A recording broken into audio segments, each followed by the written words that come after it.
Hi everybody, it's Michael Block with BoostedNews.com, and obviously you're not looking at me because you're looking at what's behind me. Yes, that is exactly what you think it is. That is a real R34 Nissan Skyline GT-R right here in the USA. So my good friend John Stagnetta, who owns Black Ops Performance, who's been a longtime friend of mine for years, has this R34 Nissan Skyline GT-R for sale, actually. But today he is allowing me to do something basically unprecedented with it. Of course, this is a car that's imported from Japan, so it is right-hand drive. And it is going to meet a fellow right-hand drive car today, but not one that you would expect. As a matter of fact, it's one that has never existed before in the history of the automobile and in the history of Hollywood. So stay tuned. You're in for a treat. Oh, that feels good.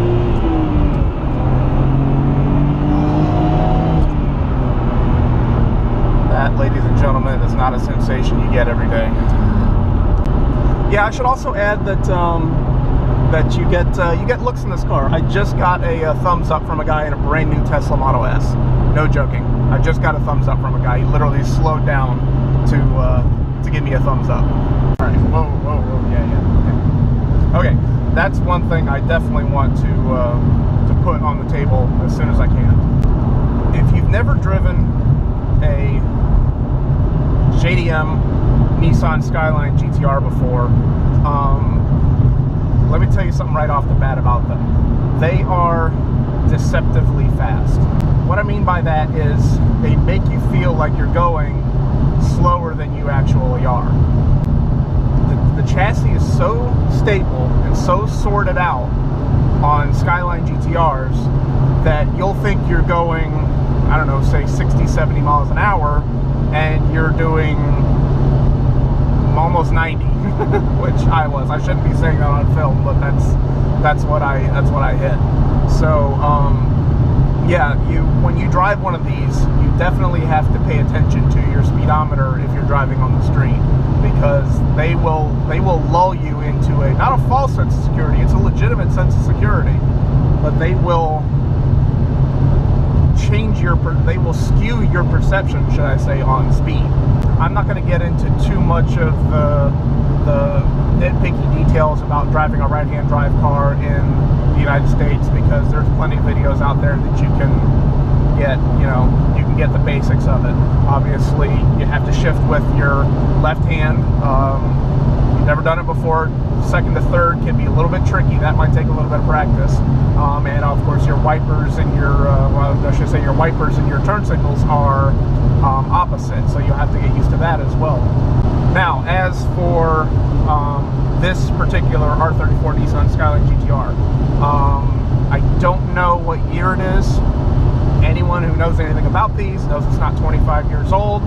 I'm not going to get into that. If you want to ask John from Black Ops Performance about that, you're more than welcome to. He will be glad to explain it to you. This is an R34, of course, GT-R. So you have your R32, your R33, your R34. Having driven all of them, the R34 is actually my favorite, and I'll tell you why. The R32 is a phenomenal car. Don't get me wrong. I've driven a couple of them actually. They are tremendous cars. That same deception of speed is definitely there in a R32 GT-R. That said, I hate to say it, but the R32 is starting to show its age a little bit. I mean, the oldest ones now that were built in 1989, so we're talking them being almost 30 years old. The R33, a lot of people have opinions on the R33. They're great cars, but to me, the R34 is it.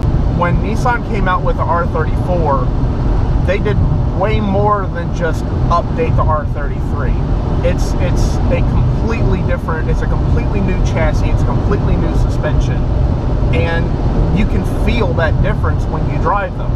And because they went so nuts with the R34, they made it so ahead of its time. In my opinion, it's the only Skyline GT-R that still feels relatively modern.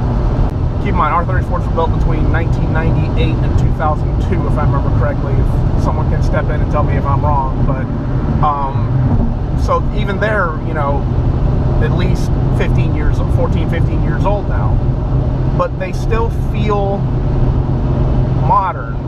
They still feel contemporary. I don't feel like I'm driving an old car when I'm driving this R34 GT-R. Is it as raw and visceral as the R32 is? No.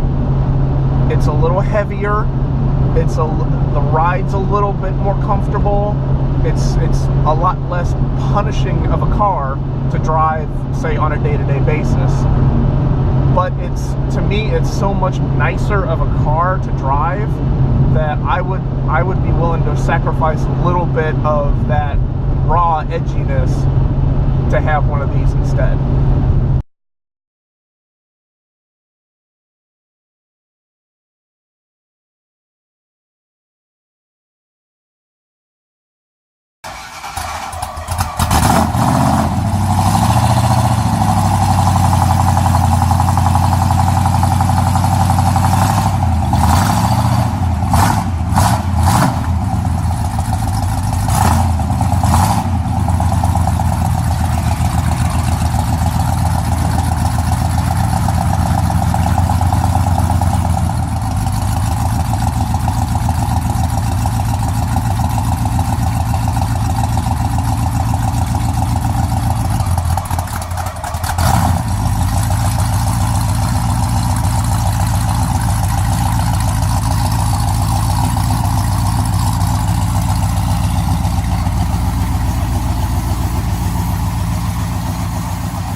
She's going to park next to an R34 Skyline GT-R.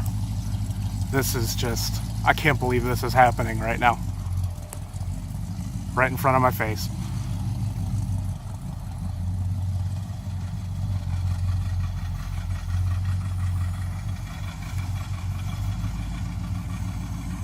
And here we are, folks. I am at Classic Car Creation with, get a load of this, the only right-hand drive pristine replica in the world, right here in Cocoa, Florida.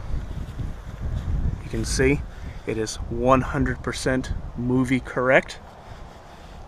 Everything is just like it would be in the movie, just opposite. The car is nicknamed Mirror Christine because, except for obviously being right-hand drive, it is a mirror copy of the movie car.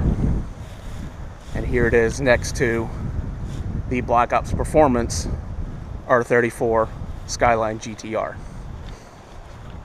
This is a pretty safe bet in saying that this is the only time two cars like this will ever be right next to one another. So this is a pretty profound moment right here. So people that know me very well know that Christine is my favorite movie of all time, and to see any 58 Plymouth Fury in such condition and made to look like Christine is very, very special. But to see one that's right-hand drive, which is going to be on its way to Australia in the next month, is just, I mean, I have no words. I don't think anything like this is ever going to happen again.